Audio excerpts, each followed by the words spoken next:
I feel so sad. People sending me text messages, we need contracts. People sending me text message, this road is bad. And I feel so frustrated. What can I do with 800 billion for ongoing projects? These are strategic, very important projects. 95% of these projects were inherited projects. I didn't award them. I don't know the contractors. But just like Mr. President, a very special president, he didn't want to know whom the contractor is, who awarded it. He said, Minister, continue with all these projects. And so we need to support Mr. President.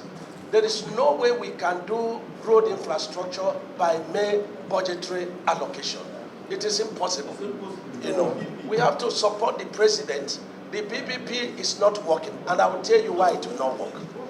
The reason is that we have had over 50 proposals for PPP. When you look at the cost of funds, you look at the cost of construction materials, you come to think that Beja wanted to reconstruct an ongoing, an existing road pavement for 3.2 billion per kilometer. And then you think about who is going to get money, return on investment, who is going to invest. So what some people are doing, they have the pipes and they're looking for Ministry of Works to make a mistake. So they socket the pipes and we go into litigation. The truth is that if you run the figures, nobody can really invest in PPP in road infrastructure.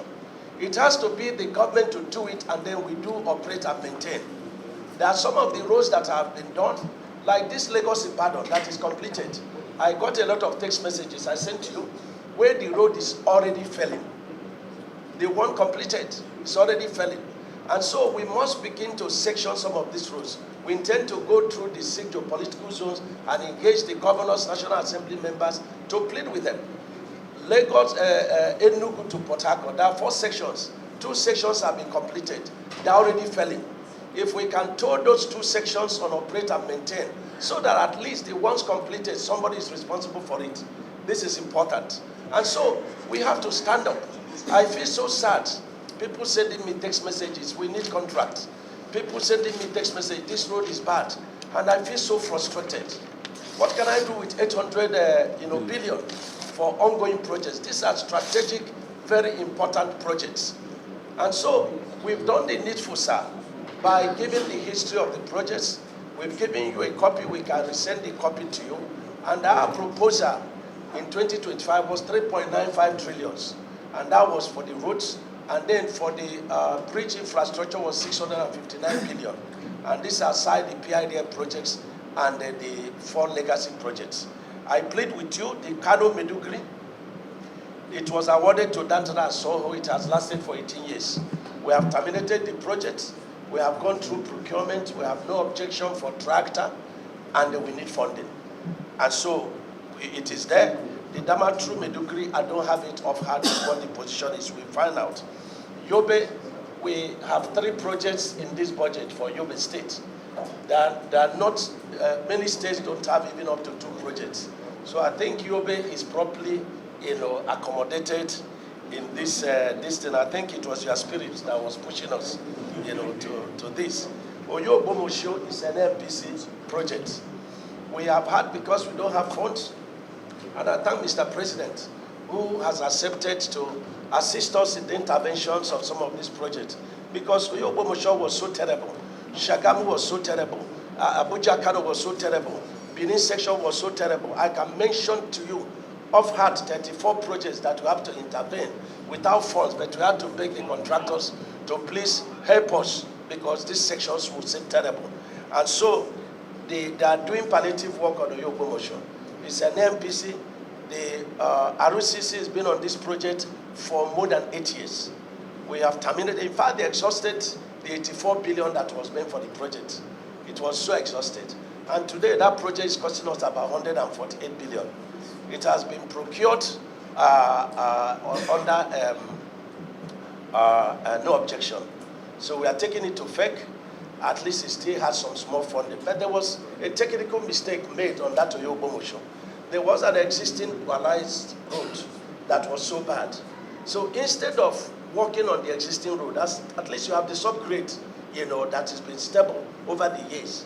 All you need to do is to mill and improve on the pavement, surface. But they started brand new dualized roads. which is very difficult. You've not drunk over tea, and you are drinking over tea.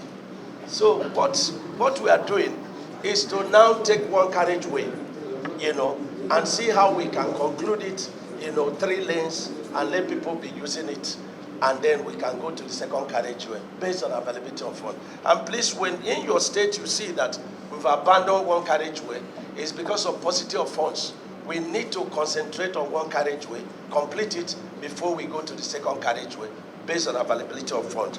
I want you, sir, to move a motion, sir. As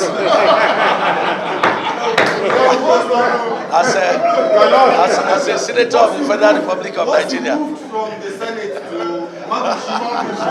because you're right to move the motion from the so you can bring us your ideas.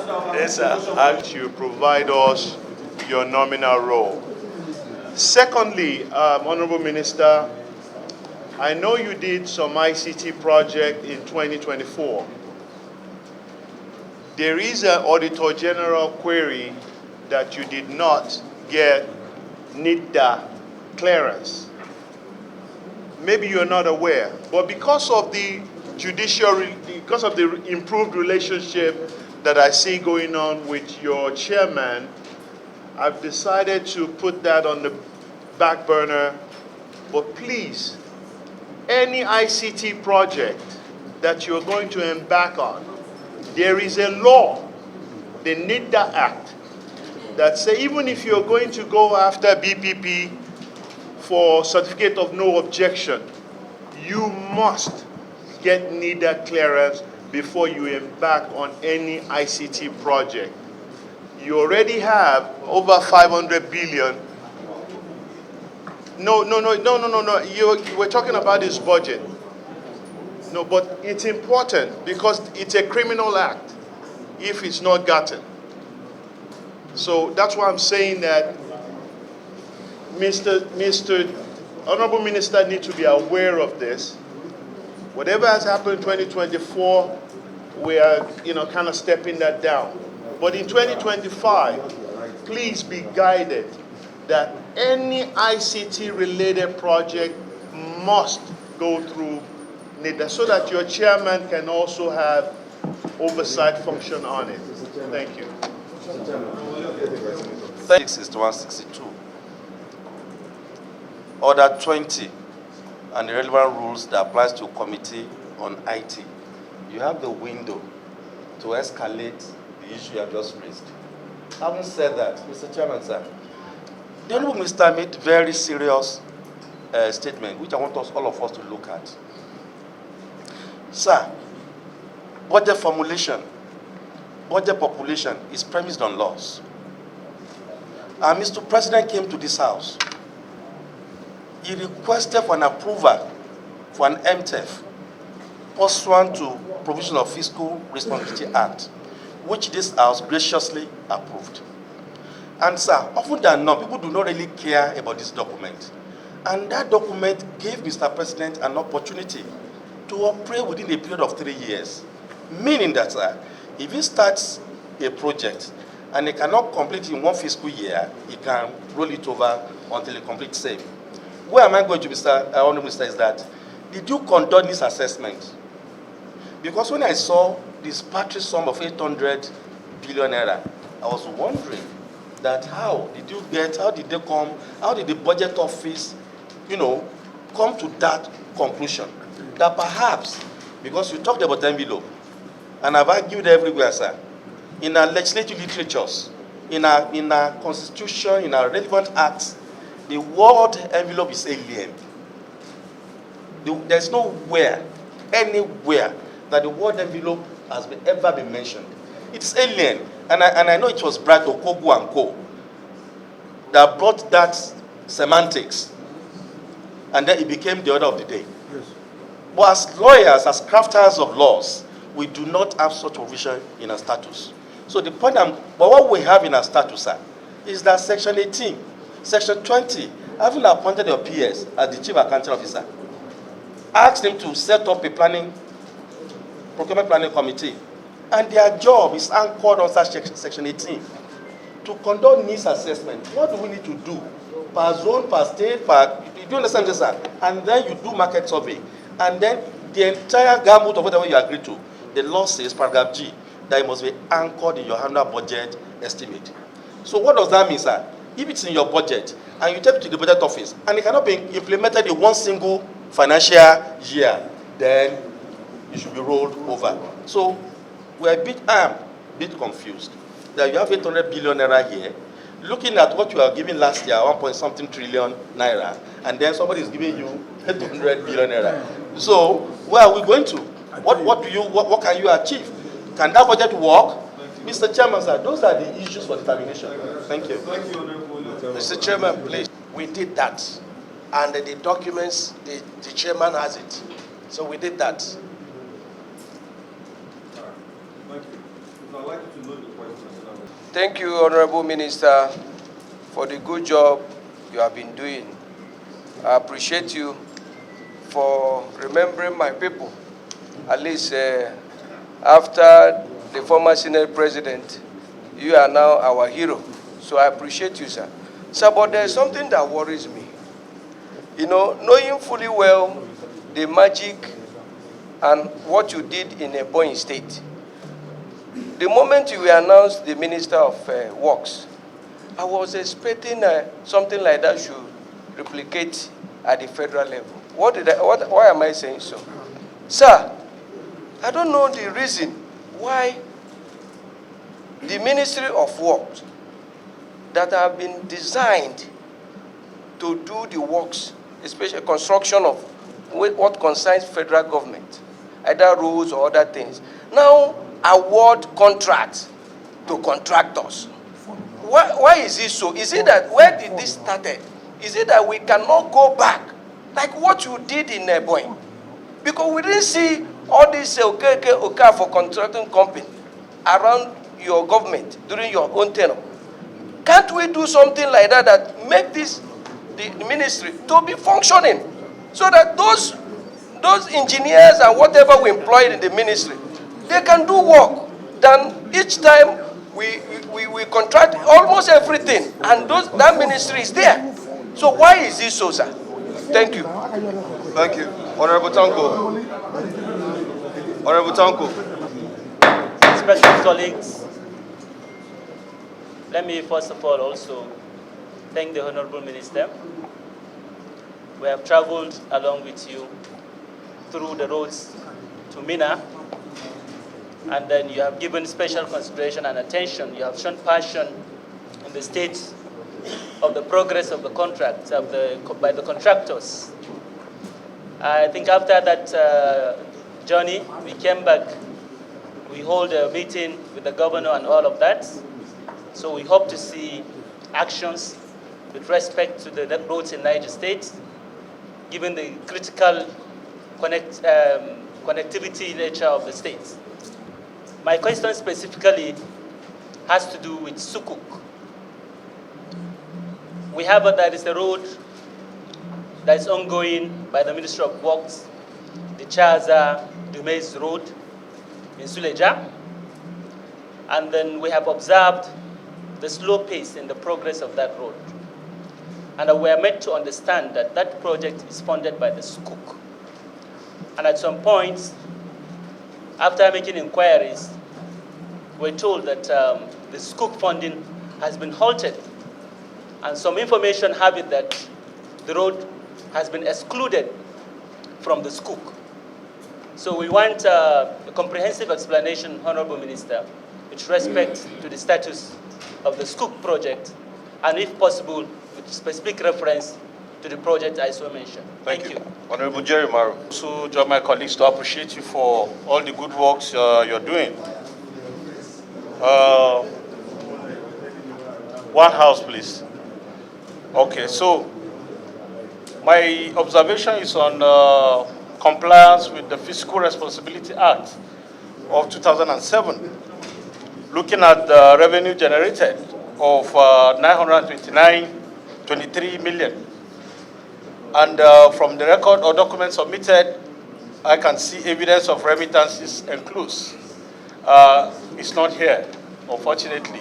So I want to know whether these monies were actually remitted and whether they were received by the Accountant General and reconciliation by the Fiscal Responsibility Commission. Thank you. State, my brother, Honorable Bello Correo, and our leader, the Honorable Minister himself.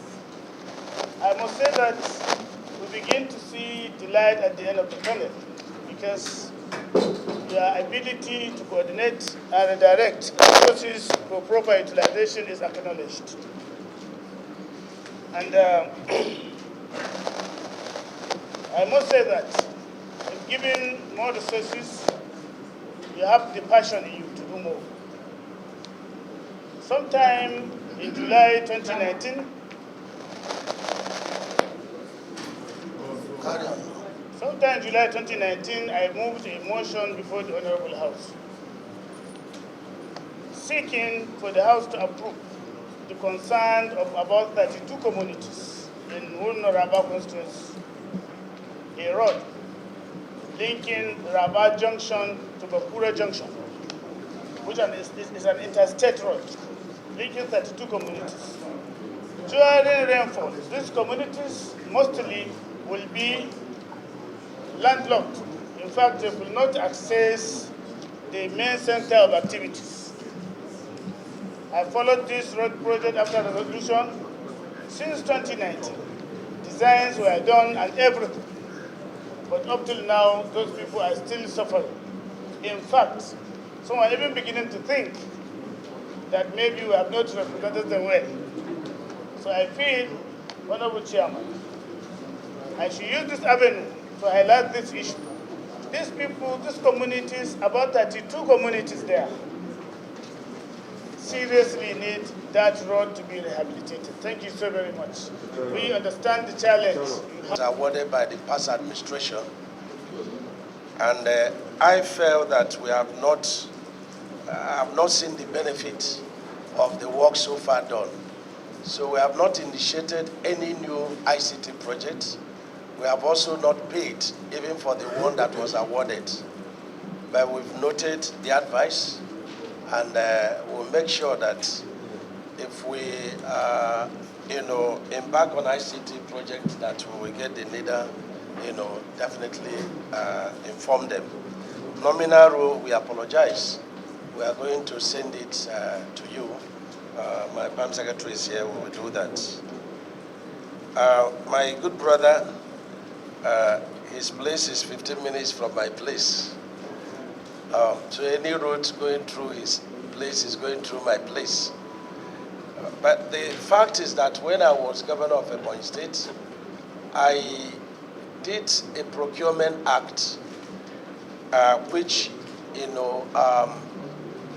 law that allowed the state to do direct labor work. And that has helped tremendously the state, because every civil servant became an engineer. Every stakeholder became an engineer. And today we are importing a lot of our workforce to the 36 states where they are engaging in concrete road construction. We don't have that law in Ministry of Works. In fact, when people were fighting me, because when you fight corruption, it must fight back. One of the allegations was that I was doing road in Ministry of Works, by direct labor.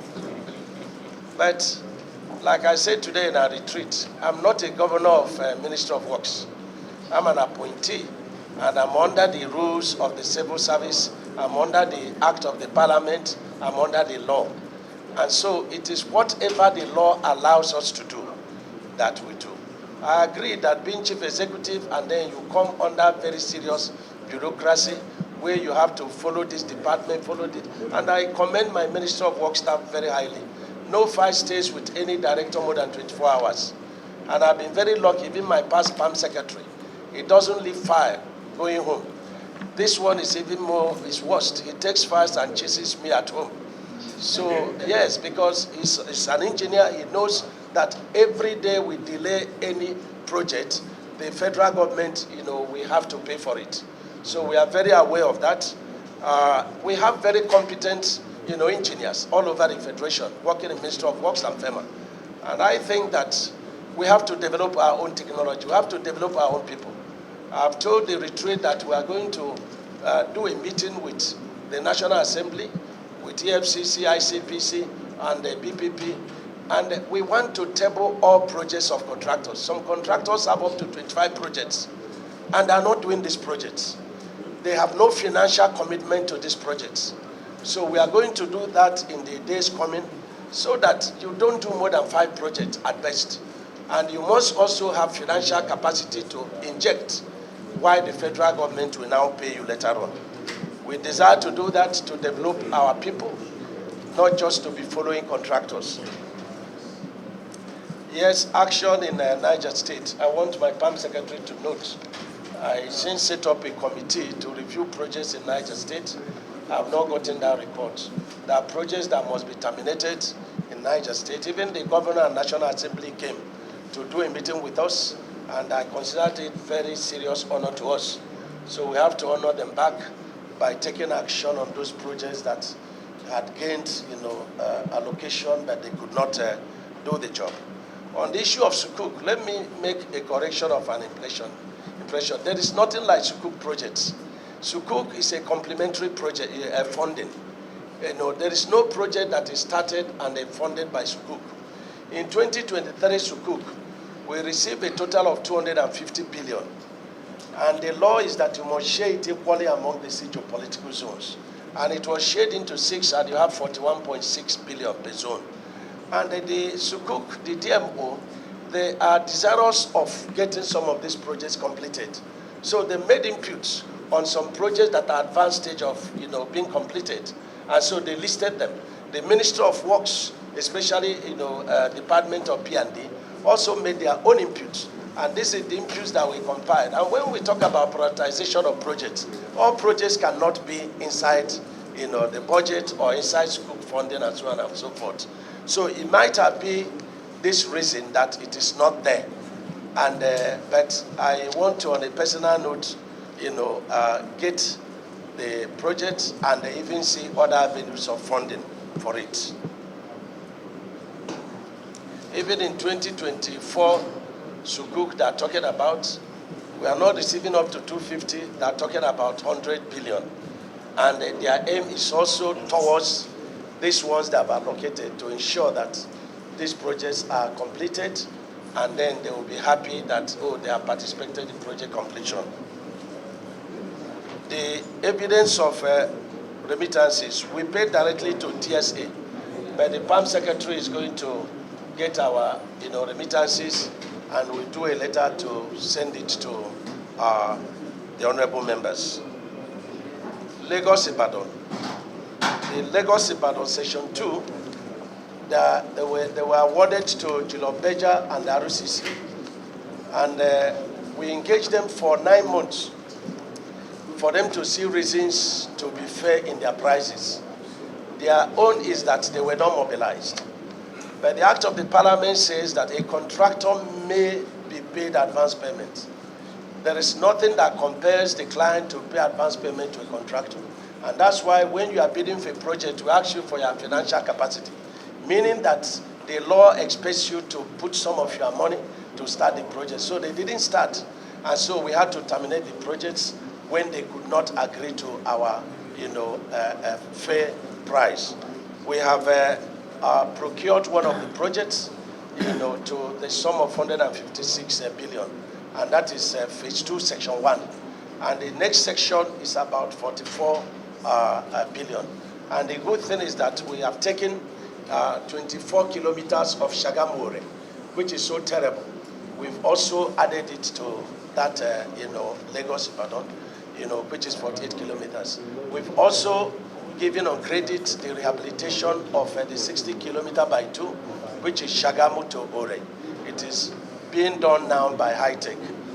That is what it is. Eleme One, the project we inherited was 156 kilometers for asphalt, and it's 3 lanes. So it's 15 kilometers each carriageway, and each carriageway is 3 lanes. So we have 6 carriageway of 30 kilometers. Today they have completed the redesigned reinforced concrete pavement, 5 kilometers. And then we have 5 bridges also there, and we have decompiled somewhere towards Ekate. These are all part of the project. The contractor is not doing well at all. Not doing well. The president had directed severally on the speedy completion of that project. We are the process whereby if the contractor does not demobilize in at least 4 sections doing similar works, we have to terminate it, because we are going to Ogoni, to continue with oil exploration, and the Ogoni people want this job. Rivers people want this job. And the port activities they want, LMA Petrochemical, the refinery, is very important route. So I want to thank you for this thing. And then lastly,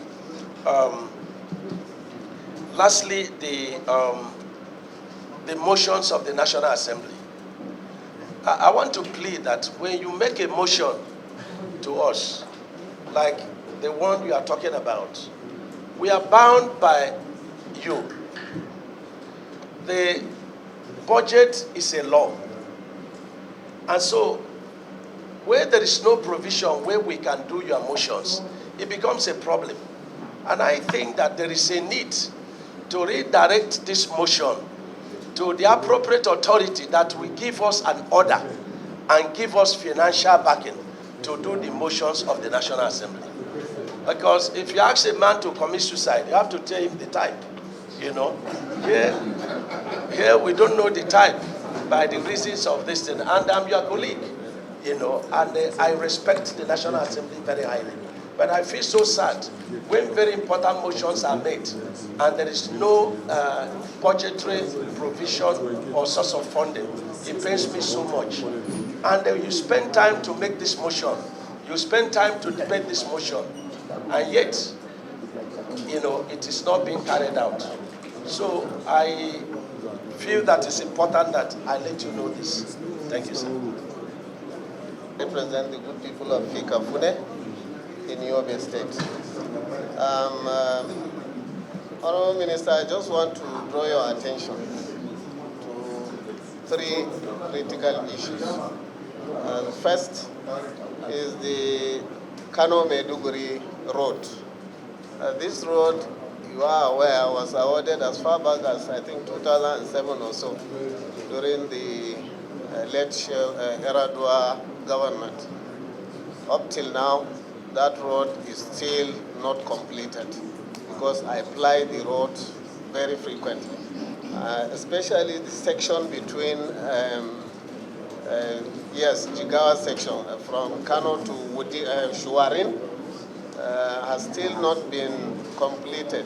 I think the contractor has even abandoned work there. I don't know why.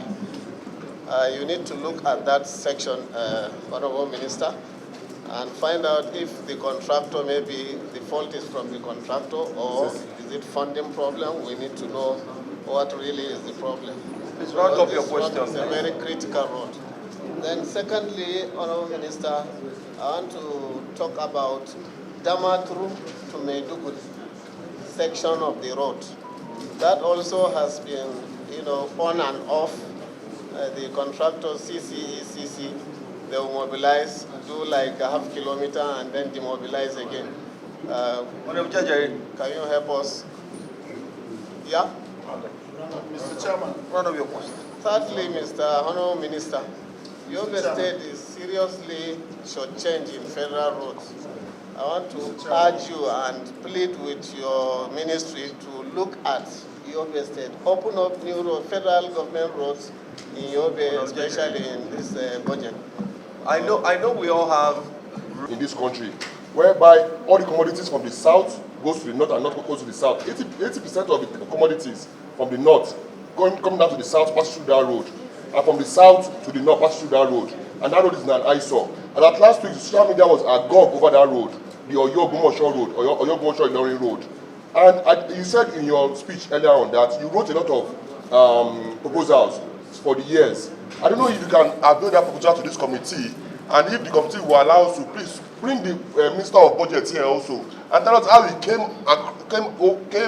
to that amount, and how he selected that amount, and that came to that envelope for the ministry. Maybe you should come and explain to us, because if such a road is not captured, such a road that is the nerve of this country is not captured, we need to really look into it. Thank you, my chairman. Kind of, when the public talk to the president, oh, you are borrowing money, we cannot, when this nation is in recession, you have to borrow money and do infrastructure. That's when you come out of recession. It is this infrastructure that is going to be a catalyst for economic activities. And then this hunger we are talking about will be a thing of the past. The food sellers will be there, those doing sharp sand, those doing gravel, and so on and so forth. So let people not think that they are putting money in Ministry of Works, they are giving it to my minister or my PAM secretary or myself. These are ongoing projects. We don't know the contractors. And our integrity is very important to us. Support Mr. President. Let's borrow money and do this infrastructure so that Nigeria can be great again. Thank you, sir. Thank you, Honorable Minister. We'll be sending requests for some documents like the